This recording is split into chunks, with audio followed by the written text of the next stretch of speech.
everybody, Killswitch here. I'm gonna play a weird puzzle game I just stumbled across called Irrational. It's been around for a few years now, but yeah, it looks really fun. It's like a logic thing. We'll figure it out as we go. New game. Alright, hint one. Irrational is a game not so much about finding the right answer as knowing why that answer is right. Because of that, you might find that sometimes the answer you think is right isn't. In each level, you'll be given logical arguments, or propositional calculus if you're feeling flashy. It's your job to select the missing lines and complete the puzzle. It's your job to prove your rationality. Here's an example. If you're a rational human being, then you will have no problems with this game. You are a rational human being, therefore you will have no problems with this game. In this example, line 1 tells us there's a logical connection between rational human beings and game playing. Line 2 tells us that we are indeed dealing with a rational human being. Line 3 concludes that because the nature of the player fits the connection, line 1's conclusion is true. You will be good at the game. Remember, the hints are there to guide you through the game, so don't be afraid to use them if you're stuck. Good luck. Alright, let's see what we can do here.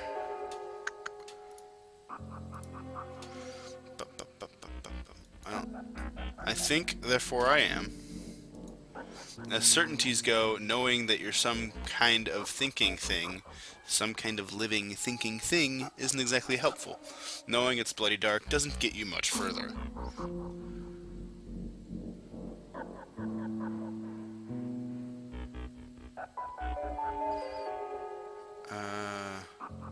As certainties go, knowing that you're some kind of thinking thing, a living thinking thing, knowing it's bloody dark doesn't get you much further. Remember where you are. You try to remember where you are, but you recall nothing.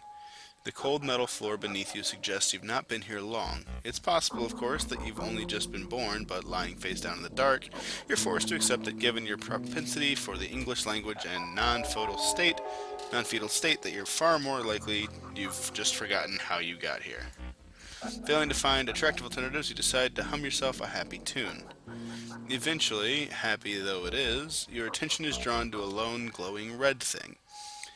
Rising gingerly to your feet, you totter over to find that it's an LED attached to a light switch. Hazy though you are, you can just about form the thought process that lifts your finger to the wall. I would like the lights to come on.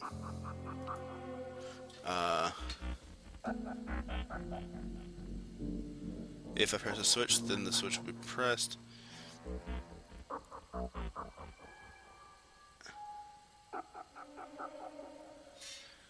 If I would like the lights to come on, then I should press the switch.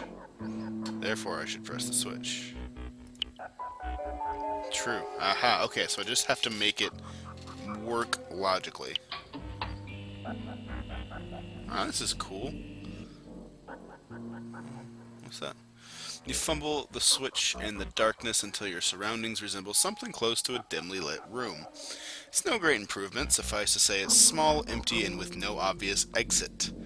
You half entertain the idea of intricately examining the environment, scavenging for anything that might, by even the most elaborate stretches of logic, prove to be useful, but find yourself neither intricately minded nor the slightest bit interested.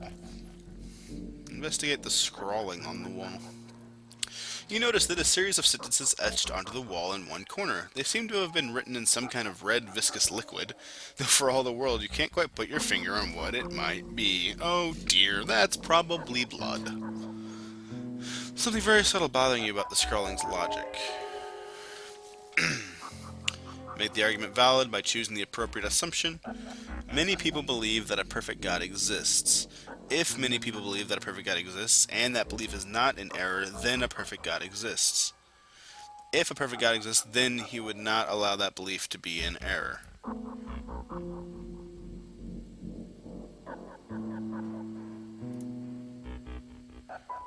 Assumption: a perfect God exists, therefore the belief is not in error. Therefore, many people believe that a perfect God exists, and that belief is not in error. Therefore, perfect God. Let's see. I think this is right. Yeah. You celebrate inwardly, the argument ripped to metaphorical shreds by your razor-sharp deduction. It's circular. The assumption that's missing is the same as the conclusion. While you're impressed by your own prowess, it's hardly told you anything more about your situation. You may as well still be in the dark. Before you can corner yourself into a circular argument, and before you can wonder how one can be cornered by a circle at all, your machinations are cut short by an urgent ticking and whirring. These are exciting sounds because they're the first sounds you can ever recall hearing. Somewhat exciting by default, then. Ooh. Oh, it's like a telegraph machine? From within the wall before you extends what appears to be some kind of machine. This information doesn't blow you away. On closer inspection, it turns out to be a ticker tape machine. From within the ticker tape machine, spool reams of ticker tape coiling down and onto the floor. For want of anything more or even at all interesting to do, you examine the paper more closely. It reads, "Do you think that's oxygen you're breathing?"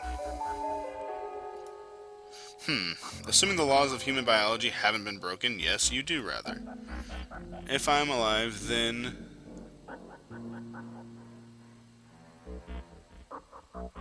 the...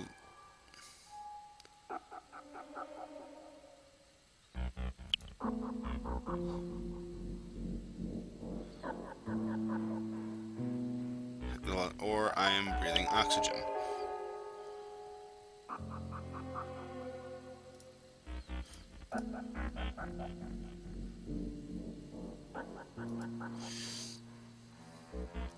If I'm alive, then the laws of human biology have been broken, or I am breathing oxygen.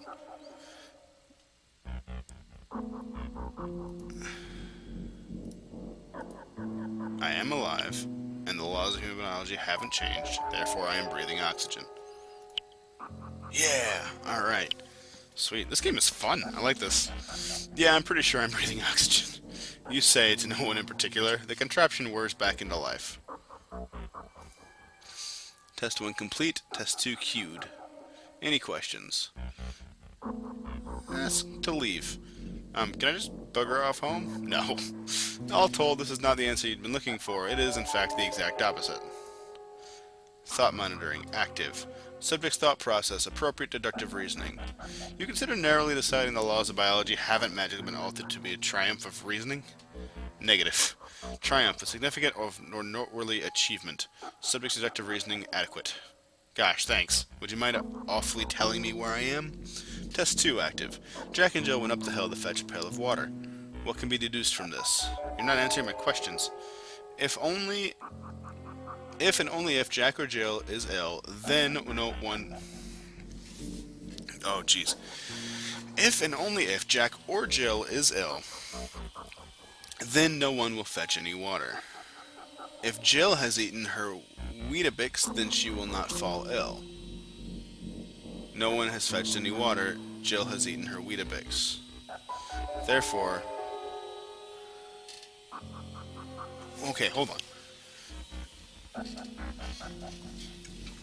Then no one will fetch any water. So one of them needs to be sick. No one has fetched any water, and Jill has eaten her Weetabix.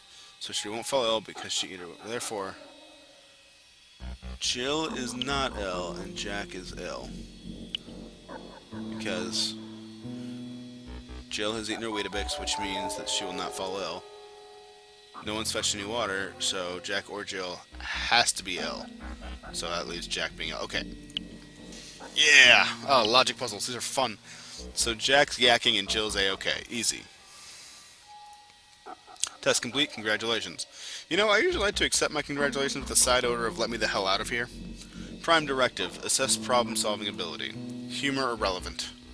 You find yourself becoming less and less fond of this machine. You still know nothing of your location, nor the nature of your captors. Even your own identity is beyond you, though you increasingly suspect a lengthy vocabulary and short temper are defining features. Tell me who you are. Tell me who I am. Let me go. Restate prime directive. Assess problem-solving ability. Argument to the contrary. Impossible. Now that sounds remarkably like a challenge. You try to find a way around the machine's logic and can find only one rational conclusion. If the prime directive is to assess me, and the machine always follows its prime directive, then the machine must assess me. If the machine releases me, then it cannot assess me. The machine always follows its prime directive. The prime directive is to assess me. Therefore...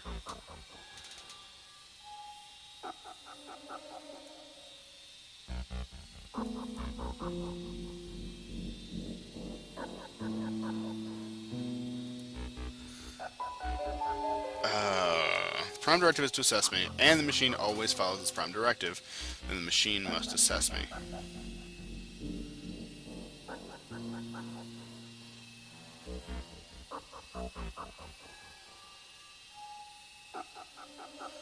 Machine must assess me.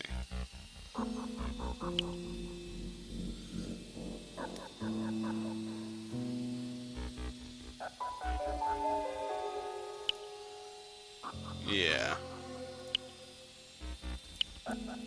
So rationally speaking, there's no way for the machine to release you. Although this is a perfectly logical conclusion, it's not in the slightest bit the one you'd sought. Perhaps this whole logic thing is overrated. While it seems to be useful, it does nothing whatsoever for your mood. Emotion plus logic equals incompatible. Control yourself. You're not sure you agree. Current subject emotion, annoyance. I use a term starting with F and ending in off, but you're close enough. Take a few of what you hope are caustic strides away from the whirring tape as it pulls down onto the floor.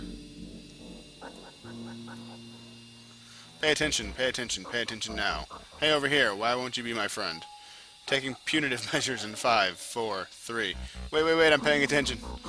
And in answer to your question, friends don't tend to threaten one another with punitive measures.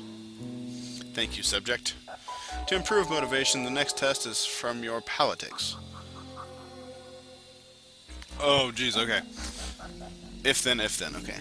If, what are my options here? Oh, geez. If Oz Attorney General Michael Atkinson, so if Michael Atkinson parks in a disabled space, or Australia is wrong to ban video games, then he is a douche. I like it. There is no evidence that video games are more dangerous than films. Therefore, video games should be treated as similar to film. Therefore, Australia is wrong to ban 18-plus games.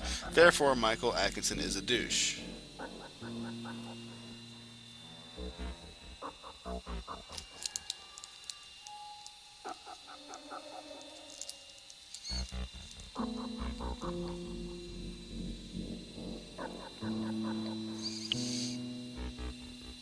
If there's evidence that video games are more dangerous than films,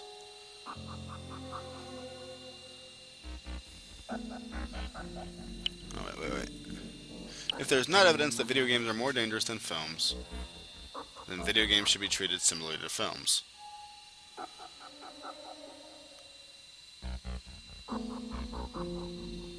And if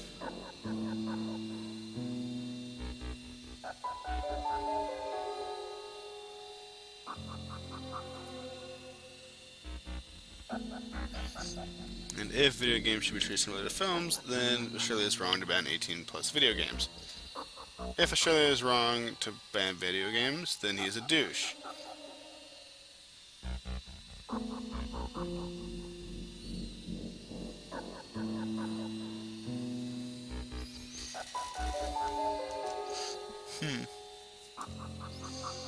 If there's not evidence that video... Okay, I just want to make sure this logic works out.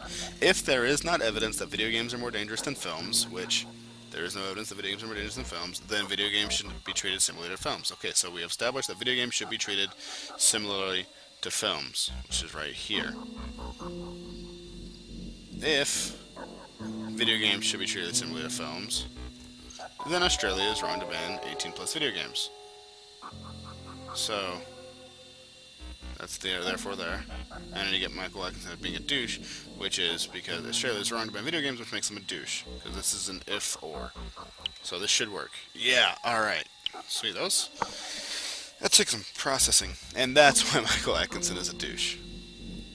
Answer sufficient. You feel you're being undervalued here. You've come a long way.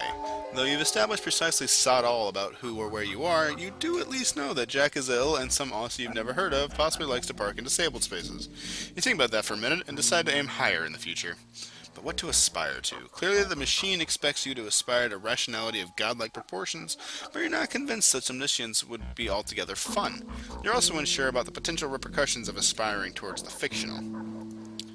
And so your mind, your human mind, drifts inevitably towards the thought of escape. Of course, you still have remarkably little idea of just what it is you're escaping from. Or escaping to. And therefore, whether or not it can be considered an escape at all. if and only if the machine will kill me when it catches me, and there is a good chance I will be caught should I then not try to escape. Either I am an escape artist of worldwide renown, or there is a good chance I will be caught. I am not an escape artist of worldwide renown, therefore there is a good chance I will be caught. If the machine kills me when it catches me, then I will be a very sad bunny, and it will fail its mission to assess me. Therefore, the machine cannot fail in its mission. The machine cannot fail in its mission. Therefore,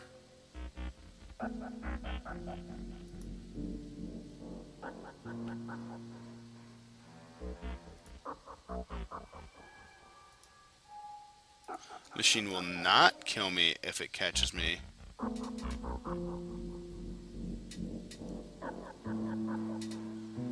Yeah, because it has to assess me. So if it catches me and kills me, it can't assess me. Therefore, it will not kill me. Therefore, if and only if the machine will kill me when it catches me, and there's a good chance I'll be caught, then I not try to escape. I should try to escape because,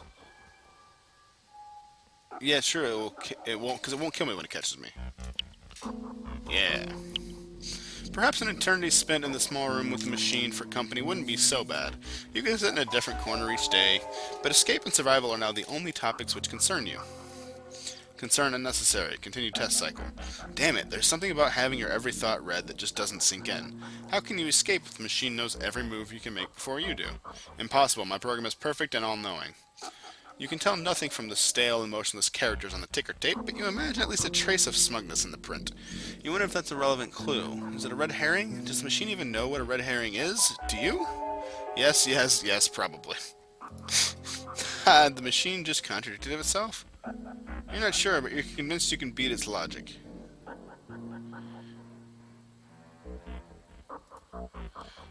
The machine has contradicted itself. The machine is not perfect.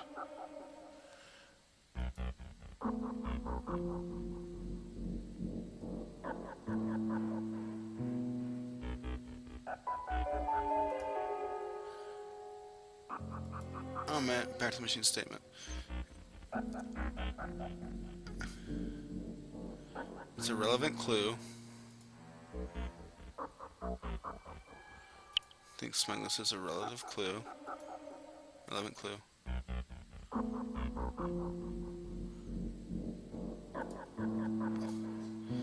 Machine thinks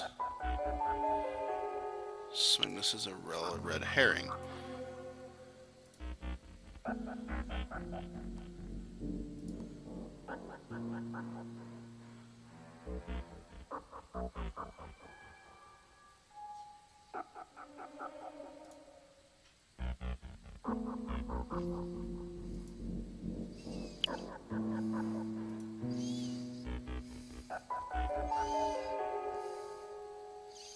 Everything's it's a relevant clue and it's a red herring.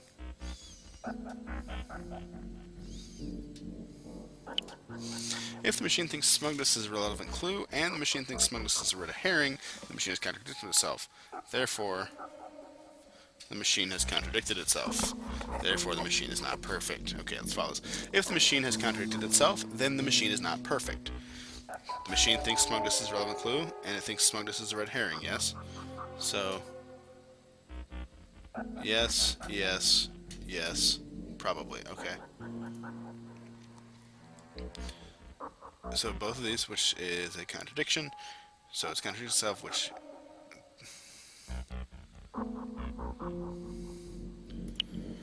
Yeah! So I'm pretty sure you just contradicted yourself. For once the machine is silent. No request for some further hoop jumping, no abrasive remark. Just the faintest of whirs. Then the tape begins to spool out once more, accompanied by a subtle burning spell. Error, logical inconsistency. Error, emergency shutdown, error. Send problem report, error. In any normal circumstance, you might think to yourself, this is my chance. As it turns out, you can't quite recall what constitutes normal circumstances, so you make a run for it anyway.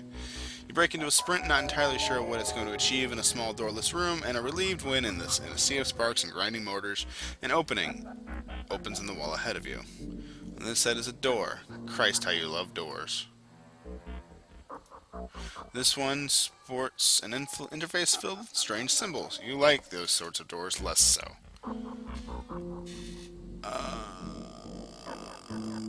Oh, Jesus. Okay, not and or if then therefore. Okay.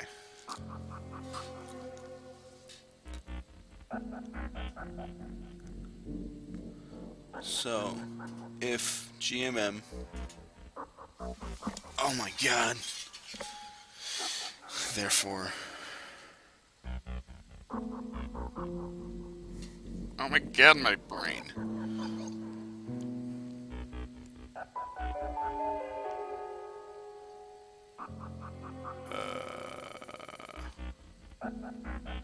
GMM. If this, then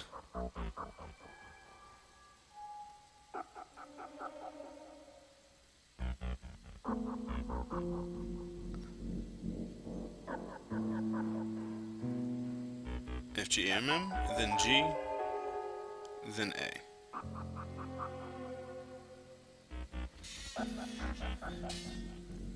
If GMM, then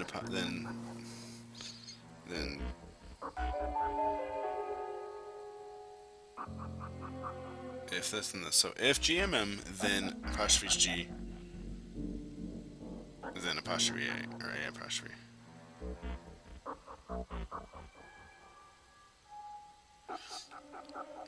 Then M and A are not E. M and A are not E. And O and V are not E or R. Then, oh Jesus. GMM. Oh, am I just worrying about M? G. So M, G. Alright. M is not. M is G, then is A. If M is G, then G is A, right? M and A are not E.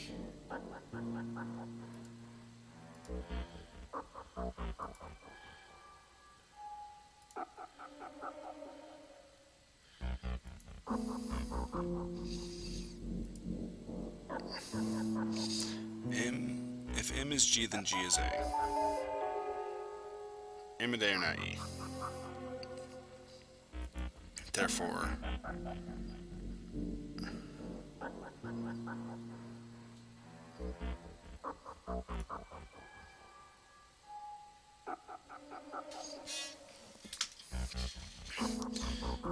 if M is G and G is A, then M is A, right?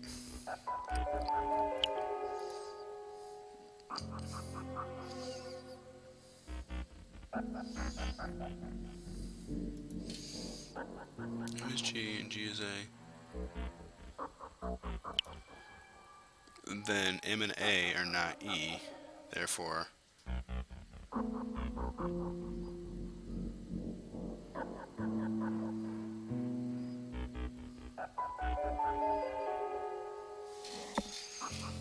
oh my god, my head, bro.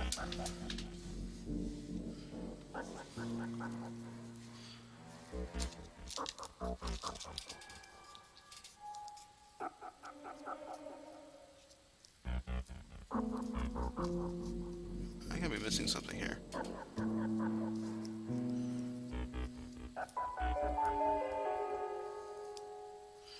M and A. If M and A are not E, then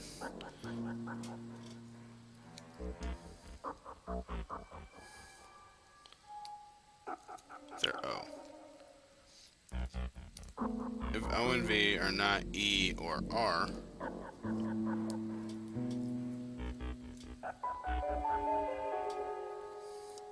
if O and V are not E or R, therefore A?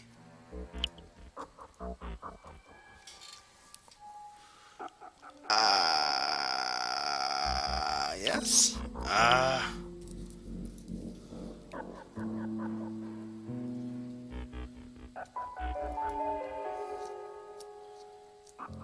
This is not. This is and.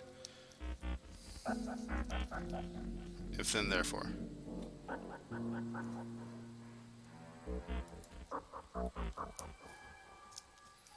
GMM.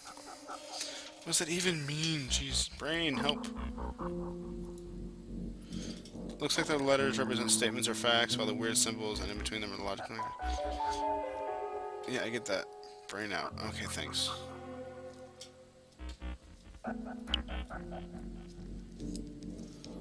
GMM.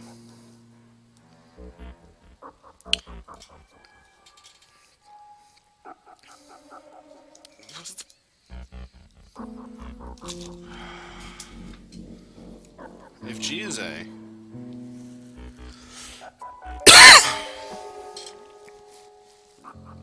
if G then A.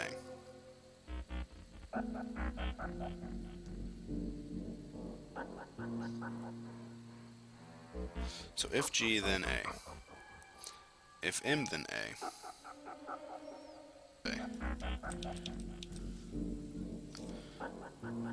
Okay, so I'm gonna do. I don't think I need the actual letters now. Okay, so if M is G, then G is A. Therefore,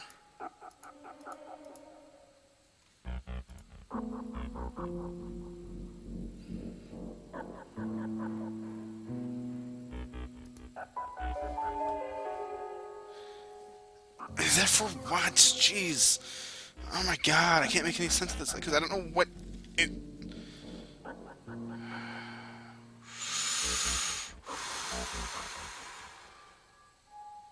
Therefore not A? M is therefore not A, right? M... If M and A are true. So A is not true.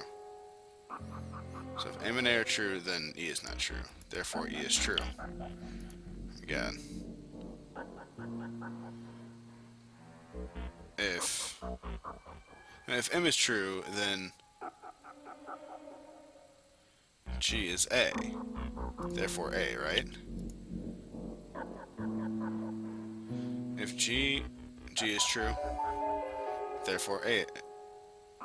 If G is true, then A is true, right? So A is true. So if M is true, then A is true. M is true, so then A is true. If M and A are true, then E is not true. Therefore E is not true. If O and V are true, then E, V, and R, E or R are not true. And if E or R are not true, then O and V are true. Therefore O is true. Oh my god, oh my god, oh my god. Yes! I did it! I did it! I figured it out. Do-do-do-do-do. When the door opens, it is, considering what you've been through, something of a letdown. Beyond it is a second room of roughly equal dimensions to the one you've just come from. So the slot in the far wall begins spewing paper. Congratulations, subject. Final test complete. You don't like where this is going. Status apologetic. Escape opportunity. Deception. Test summary. Problem solving indicative of at least partially sentient creature. You're not sure whether to feel bashful or insulted. You settle on ambivalent. Subject demonstrates self-awareness, ability to learn, basic to average intelligence. Conclusion, strong rational potential. Counterpoint, priority statistic, rational potential realization rate 7%, minimal. You're dimly aware of the gas that has seeped slowly into the room. Strongest motivation no longer applicable. Strongest motivation, survival. What? Oh boy. Your eyelids drift shut. You're surprised by how soft the ground feels as you fall. There's sure to be some significance to that, but you're too relaxed to really care. You think about death. In all honesty, you really needn't. You'll have empirical experience of it soon enough. Perhaps death will prove to be yet another adventure. Perhaps it will be endless nothingness. You decide in the end that both sound like fun. Game over. That was fun. That was really fun. Thanks for playing Irrational, and congratulations on beating the game. I'm not here to massage your ego, but it's worth pointing out that the challenges you've just completed are true propositional calculus. Though the maths is hidden until level 10, no corners have been cut, and this material forms the basis of every good philosophy degree under the sun. Our rationality is the most fundamental tool we have. I hope you've enjoyed using it. Have a good one, TJ. P.S. If you're interested in logic, critical thinking, and procedural, there's a fantastic noob resource at Philosophy. Okay. P.P.S. I know these post-game splash screens are rubbish, but I'm afraid there's still going to be 2 more of them. Sorry, but they're very friendly splash screens, the sort you might take home to meet your mother. Love to hear your feedback, good or bad, but ideally grammatically correct-ish. Bonus content. If you really enjoyed Irrational, there's an exclusive bonus screen with all new story, extra hard puzzle, and super secret reward available to anyone who donates any amount. Now, if it were me, I'd be tempted to do the logical thing and just pay 1 penny and get all that extra value for practically nothing.